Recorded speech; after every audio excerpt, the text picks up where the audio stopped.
title of this year's John Michell Memorial Talk is John Michell, Keith Critchlow, and Cosmic Anamnesis. Anamnesis is a Greek word that means recollection. It's telling us to remember our connection, to recollect our origin and source in the soul, the spirit, the one heart, the one love. And to do that cosmically, wow. That word cosmos has to do with beauty, with order, the beauty of order, the order of beauty, which we can so easily see when we look at the stars and the heavenly bodies, the cosmos of flowers, trees, animals, and nature, waterfalls and water drops.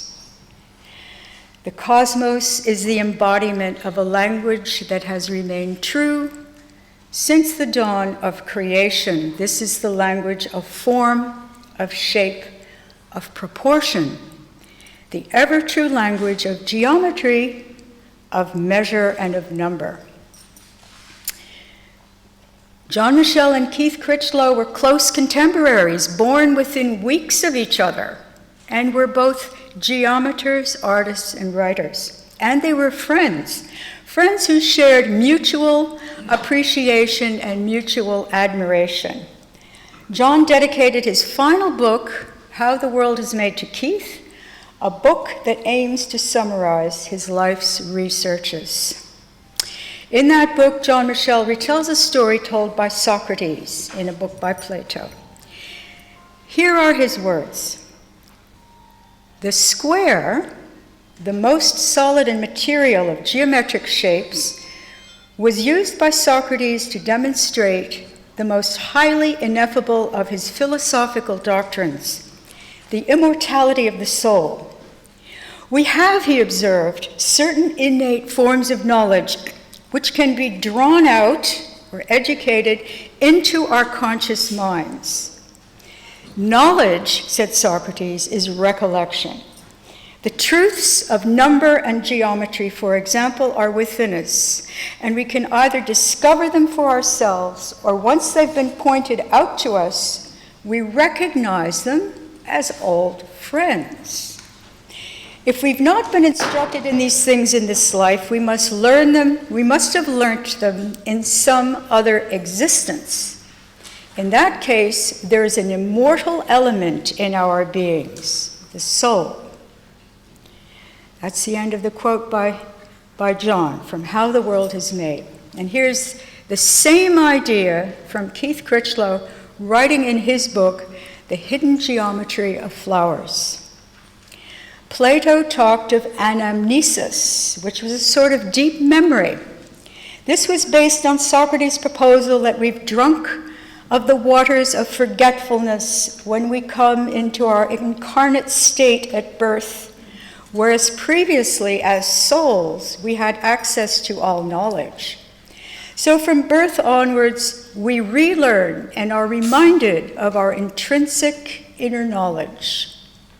To remember literally means to put the members back into their natural wholeness. It is in this sense that flowers can be treated as sources of remembering, a way of recalling our own wholeness and that of the natural world, as well as learning about our inner power of recognition and consciousness. That's the end of the quote from Keith. So working from exactly the same basis there. Tom Bree, in his talk to us this afternoon, will tell you more about Keith and John and their many accomplishments. Tom himself studied under Keith Critchlow at the Prince's School of Traditional Arts. Tom is a talented teacher and workshop leader with many credits to his name. Besides giving talks, seminars, and classes, he started his own school, the Wells Institute for Sophia in Education. His book, The Cosmos in Stone, is due for publication in autumn of this year from Squeeze Press. This is an imprint of the award-winning publishing house Wooden Books, run by John Martineau, as many of you know. And John Martineau will be leading our panel discussion later today. Bree, through his teaching, is acting as a worthy bridge, bringing forward the vision of both John Michell and Keith Critchlow as a deep remembering, a bringing into light of the forgotten knowledge of our soul. Tom.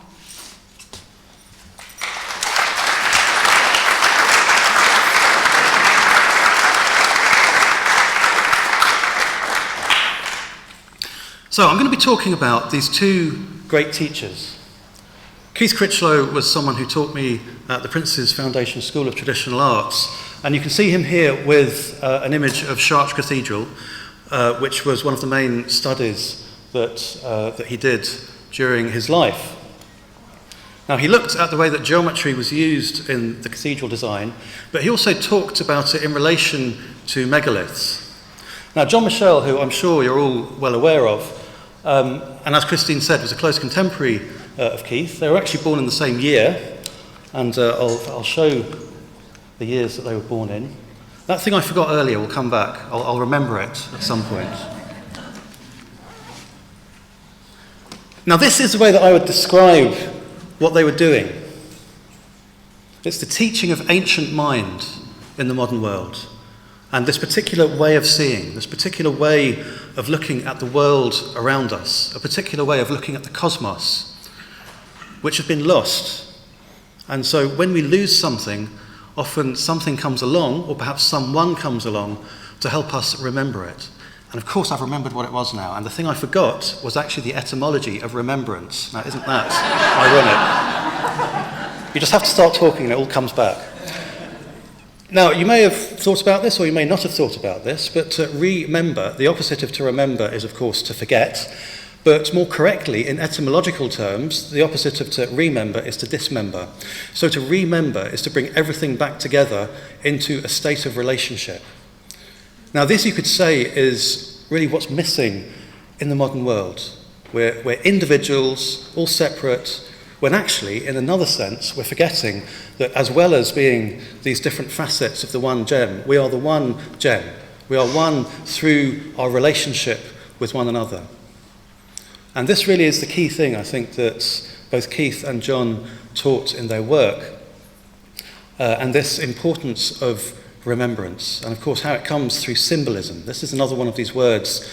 Symbalo means to throw together. And the opposite of symbolic is diabolic, which of course means to take apart.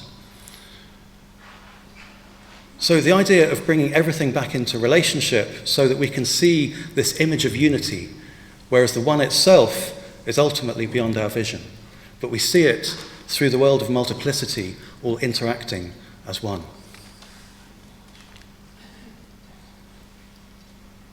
Now, Christine mentioned how there was just this few months apart.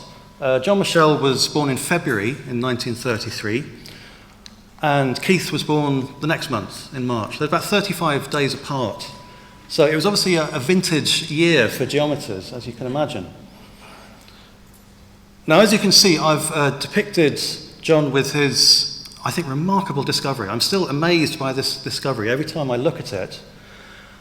Just the way that the numbers are so concordant, and the way that everything is this harmonious image. And this really is the diagram I'm going to be focusing upon in this talk. And I'll show how John pointed it out as being used in Stonehenge, but also what I'm going to show is how it appears to have been used in the design of the first English Gothic cathedral as well, which is just up the road from here in the city of Wells. And that's really the main subject of my book that I'm going to publish in a few months' time.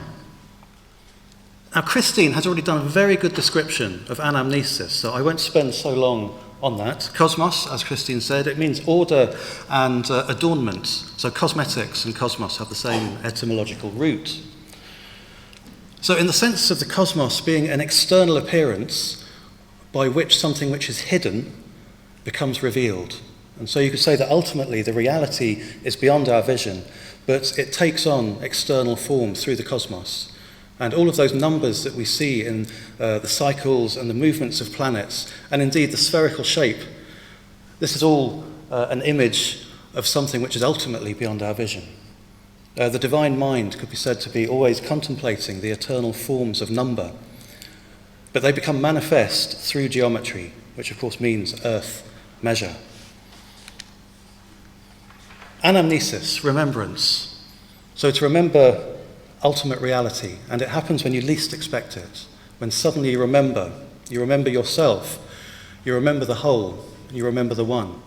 This quote from Keith is him describing the problem. We are unwittingly taking part in the anomaly of attempting to conduct society without the metaphysical or spiritual dimension. It is that very dimension which addresses itself to origins and destiny and humanity's overall relationships with our universe or the whole.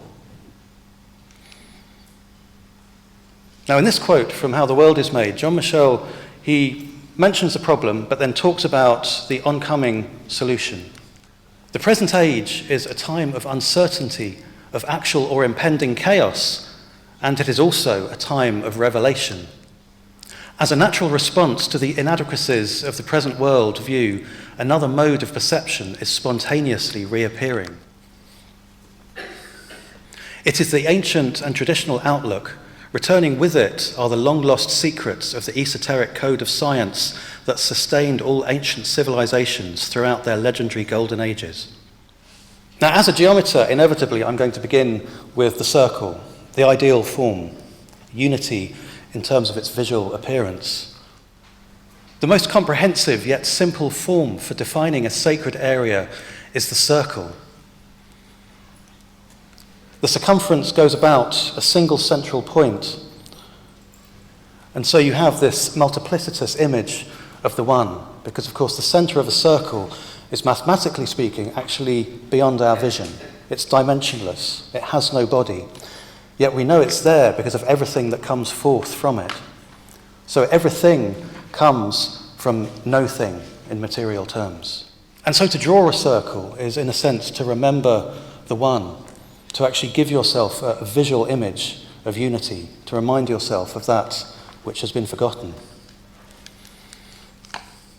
And so to the subject of traditional cosmology, in the words of John Michell, traditional cosmology and the schemes of geometry that illustrate it develop from a central point.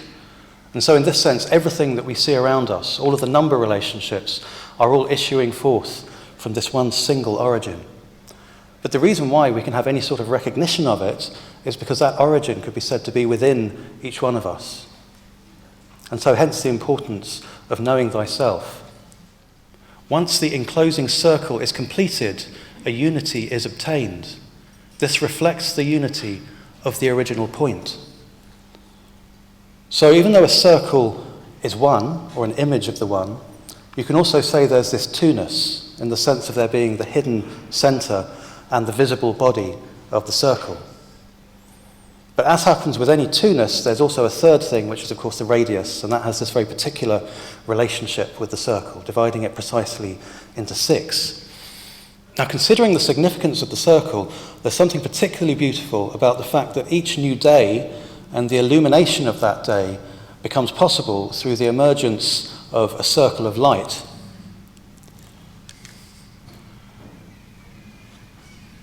But the thing that perhaps also implicates us as well is that the very part of us that's doing the viewing of this circle of light is itself also circular.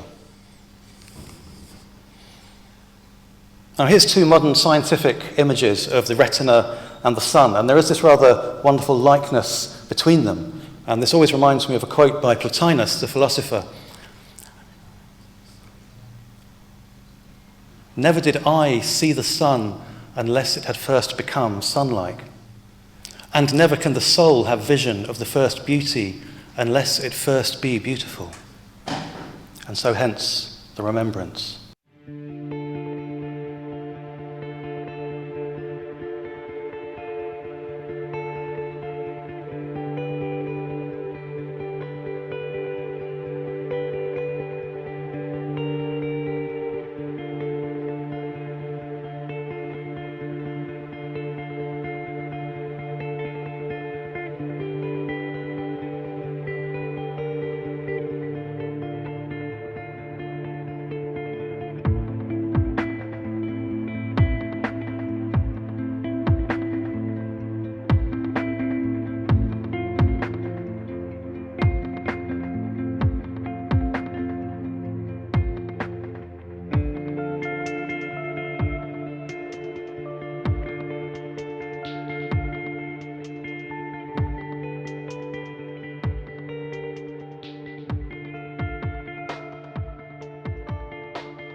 I'm going to move on to John Michell's diagram of the Earth and the Moon.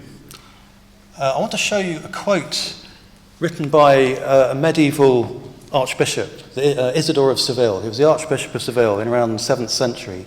And he wrote this great encyclopedia, which became the encyclopedia, really, of the medieval world. So any library you went to, you'd find Isidore's encyclopedia. Now, this is what he writes on the subject of the inventors of geometry and its name. It is said that the discipline of geometry was first discovered by the Egyptians because when the River Nile flooded and everyone's possessions were covered in mud, the onset of dividing the earth by means of lines and measures gave a name to the skill. And thereupon, when it was greatly perfected by the acumen of wise men, the expanses of sea, sky, and air were measured.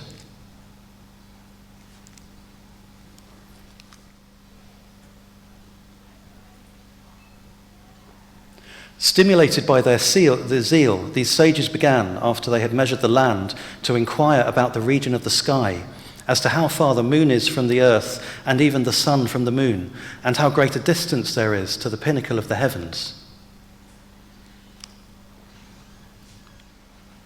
And so, using reasoning capable of being tested and proved, they determined the distances of the vault of heaven and the perimeter of the earth in terms of the number of stadia. But because the discipline began with measuring the earth, it retained its name from its origin. For geometry, geometria, takes its name from earth and measure.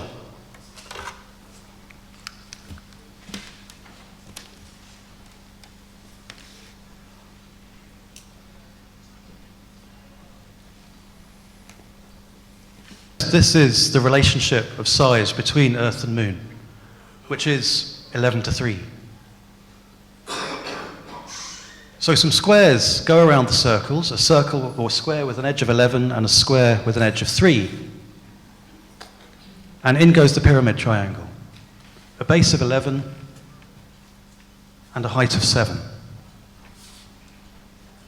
Now this is that type of pyramid triangle which is the cross-section of the Great Pyramid.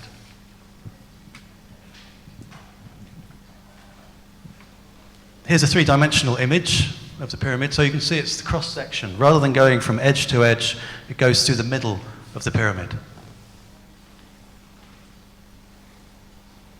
And so this is the profile of the Great Pyramid in Egypt. And the diagram clearly seems to be related to the pyramid form itself in Egypt. Taking the base of 11 and the height of 7, and multiplying both by 40, you end up with the Egyptian royal cubit measurements of the Great Pyramid.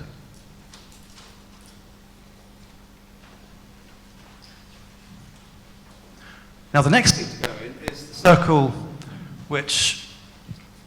which has its circumference going through the middle of the moon. So a circle with a radius of 7.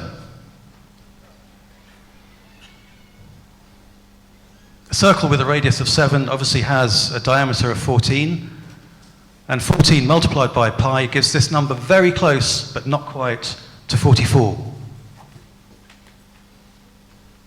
But when we use 22 divided by 7 as a rational approximation of pi, then it's exactly 44. So we can say that a circle with a radius of 7 has a circumference of 44. Now, the reason why this is significant within our diagram is because the square of Earth, 11, 22, 33, 44, also has the same peripheral measurement. And so you have an example of what's known as the squaring of the circle, where the circle of heaven and the square of Earth take on an appearance of likeness, enter into relationship through likeness. Now, the other thing that John Michell pointed out was how these 3, 4, 5 triangles up at the top also fit very nicely within the diagram, and 3 is of course the number of the moon, and so the fact it's next to the moon is very appropriate. 4 is the number of Earth, and that's next to the Earth square. So again, more natural likenesses, appropriate likenesses. But the next thing he shows takes on something altogether far more significant, and that is what you get if you use the English mile to make your measurements. The radius of the Earth is 3,960 miles, and the radius of the Moon is 1,080. So together, that whole distance of 7 units is 5,040 miles. Now, John Michell also pointed out how important this number was to Plato. In Plato's Laws dialogue, his final dialogue, Plato suggests that a society should be made up of 5,040 people. And now let us proceed to legislate with a view to perfecting the form and outline of our state.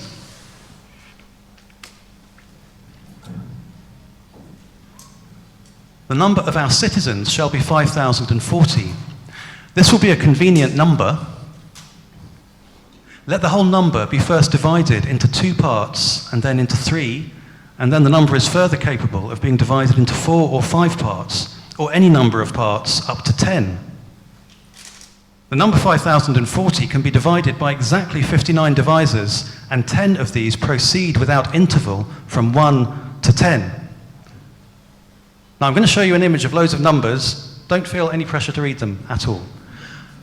These are, well, I've put 60 divisors because I've included 5,040 divided by 1, which Plato doesn't include. So it's a very versatile number, a cosmically versatile number, you could say.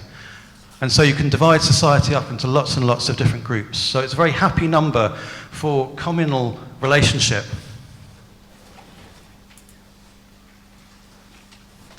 So the height of this pyramid triangle is both 7 units, but also 5,040 miles.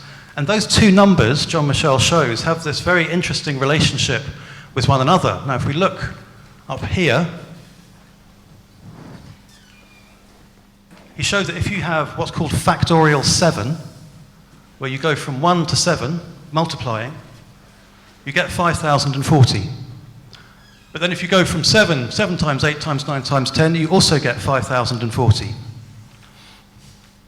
Now, if you look at the number before, so if you have 6 as your polar number, 1 times 2 times 3 times 4 times 5 times 6 only gives you 720. Whereas then from 6 up to 10 gives you a much larger number. Now, a similar thing happens when you have 8 as your polar number, in the sense that you don't have this equality. So there's this direct mean between the number 7 and the number 5,040 within this diagram. So the first 11 numbers, as you can see here, if we take the first 7 of them, you get 5,040 when you multiply them together. So if we get rid of those first 7 numbers, and we now have 8, 9, 10, and 11, and if we multiply them together, you get the other number, 7,920. So this amazing numerical magic is there if you're using the mile. So if you use a kilometre, obviously you don't get anything. Now this diagram very clearly can be seen to be there with the Great Pyramid. But John Michell also showed how it's there with Stonehenge as well. And I find this very convincing, I have to say, because of the measurement. Now the circles have their relationship, which is similar to those 2 circles in the diagram, but it's the fact that this distance here is 50.4 feet. So obviously 5,040 divided by 100. So you have the same numbers appearing in terms of the English foot. I mocked this up in a few seconds on Google Maps just to sort of show you. If you see at the bottom there, 50.4, I could get 50.45 feet. That's as near as I got. So the fact that there are 30 sarsens within this particular circle, and this being the moon circle, is of course of interest because of the 30 or 29 and a bit days that you get in a lunar cycle. And another thing that John Michell pointed out is that amongst those 30, there's this one smaller one, which is half the height, half the width, half the size of the other ones. And so it's as if you have, rather than 30, you have 30 stones, but in another sense it's 29 and a half stones, which is of course the lunar cycle. Now, this just struck me a day or 2 ago. I don't know if there's anything in this. I haven't had a chance to look into it, but if there were lintels on every 2 sarsen stones, then that would mean that with 30 stones you'd have 15 lintels. But of course there wouldn't be able to be one here because of that stone being small. So rather than having 30 plus 15, you'd have 30 plus 14, which is 44. So again, you get that number 44 with that circle. Now, as I mentioned before, the reason why I've taken such an interest in this diagram is because it seems to be used in the design of the first English Gothic cathedral, which is just up the road in Wells. Now, let's just look at the medieval clock first. Oh, no, go back. 24-hour clock, 60 minutes in that middle dial, and then you have the lunar dial in the middle. Now, the lunar dial, we'll look at a close-up of it. That also has this sort of half bit, despite being 30. You can see how the block with 30 written on it is smaller than these ones and sort of squashed in the middle, because obviously the clockmaker knew that there was 29 and a half days in a lunar cycle, and that's the way that they've compensated for it, by having a smaller block, and you can see there's a smaller gap between 29 and 1 compared to 29 and 27. Now, this is what I found. It was about 1.5 years after John Michell had died, so I never got the chance to show him, unfortunately. Going from the centre of the crossing to the threshold of the Lady Chapel, which is a very important space within the design, and going up to the centre of the chapter house, you have a pyramid triangle. Now, putting in the rest of the diagram, once you put the moon square in, the moon square fits perfectly within the octagonal chapter house. So we have this lunar space up in the chapter house, and you have to go up this beautiful staircase to get there, which has a lunar number of steps, as I'll show you shortly. Now here's a close-up of it, and this staircase and this sort of skewed vestibule I'll talk about shortly.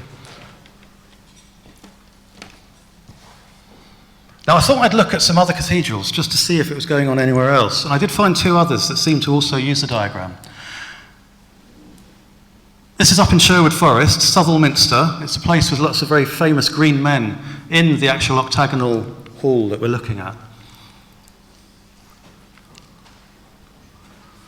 Now this time the octagon of the chapter house fits directly inside the moon square. Now at York, things get really interesting because there's actually a skew in the architecture. So you can see how the chapter house there is slightly skewed. Now, of course, the worst theory that's been put forth for this is that they just bodged it. So somehow they managed to get this amazing cathedral up, but they just couldn't quite align that octagon on the ground. It's actually just over 5 degrees, which is the inclination of the moon. So again, we've got this suggestion that that is the lunar space. Now at Wells, it's the vestibule. This vestibule, you can see how it's slightly skewed, and again, by just over 5 degrees. That's looking up at the vault of the vestibule, so you can see it's intentionally skewed in terms of the positions of the arches. So this is the apex of the arch coming off the staircase, and this is the apex of the arch going into the octagonal area itself. Now at Southwell, it happens in a different way. It's the off-centre position of the doorway into the building. Here is the wall which has the doorway on it, and you can see it's off-centre. This pillar is actually at the golden section of the wall that you're looking at. Now, by being there, it also means that you have this angle of 5.15 degrees, which is the inclination of the moon. This angle I'm talking about is the angle of the lunar orbital plane around the Earth in comparison to the plane of Earth around the Sun. Now here's this wonderful staircase at Wells Cathedral, and this has a lunar number of steps within it.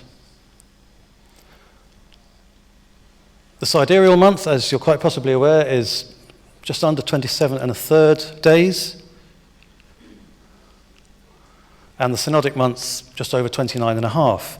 Now what I'm going to do is round up and down to get 27 1/3 and 29 1/2, and this is what the designer seems to have used within the staircase.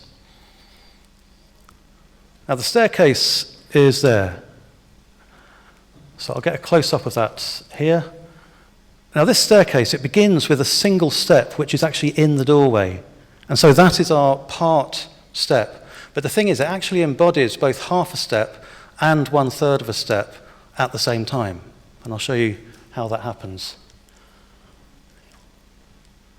So here's that step, and also the angle of the step there seems to be the equator ecliptic angle of 23.4 degrees. Now here is an image of the lower part of the steps. So there's that part step there, and then there's the steps going on beyond it. Now let's imagine that we divide the complete steps. I'm going to divide it into 12, and you'll see why shortly. So if we do 6/12, that's obviously 1/2. That would be too long to be the part step. If we go back to 4/12, which of course is 1/3, that is too little, whereas just right is 5/12, which is of course the arithmetic mean between a half and a third. Now you can also count 27 steps up to this very significant set square shaped step up the staircase. That's the final step, which is in both staircase routes, the one that goes up to the chapter house and the one that carries on beyond that. That's the 27th step, and then beyond that you have 2 more steps into the chapter house vestibule. So you have 27 and a third, 29 and a half. Now the other thing that came up quite early on in the research is that all 3 of these pyramid triangles, as they're used in these 3 Gothic cathedrals, have simple fractional relationships with the size of the Great Pyramid. So it does all seem to be part of this overarching use of earth measure. If we see that big triangle as being the size of the Great Pyramid, then 1/5 of the size is the triangle at Wells. 1/5 of the size of the Great Pyramid. Now at Southall, it's smaller. It's 1/6 of the size. And at York, it's actually a golden ratio measure. It's √5 to 1. 1 to √5. Now let's just take a skeptical position. Let's say that, okay, the pyramid triangles do line up, but are they actually there? We can't see them in any physical form. They just happen to be in the right place in terms of the architectural forms we're looking at. But there is actually one materially existing pyramid triangle in the city of Wells. But the thing is, the medieval human eye would have had no access to it because it didn't have satellite or aviation technology. It's actually the walls of the Bishop's Palace. Now, the length of each one of those walls is the same as the height of the Great Pyramid. So that's 280 cubits in length. Now, here's a simple diagram.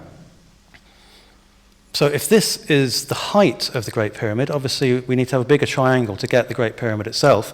This triangle goes along the southern edge of the palace building, whereas if we put in the complete pyramid triangle, which would be the same as the height of the Great Pyramid, so all I've done is moved this distance here to here, then that gives us the other side of the palace as well.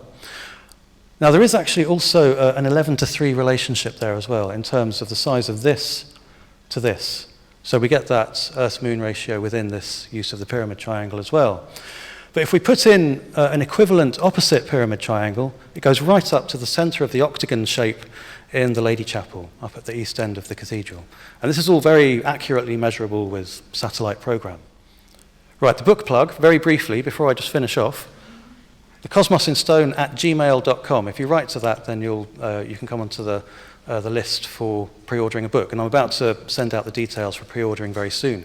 There's also a list you can put your name on in the room with the books. Now, to finish off, the latitude of Stonehenge. Now, the latitude of Stonehenge is very close to where we are now. And the thing that I think is of particular interest in relation to John Michell's work about Stonehenge, the Great Pyramid, and the fact he spent so much time in Glastonbury is that the latitude actually goes right in between Glastonbury and Wells.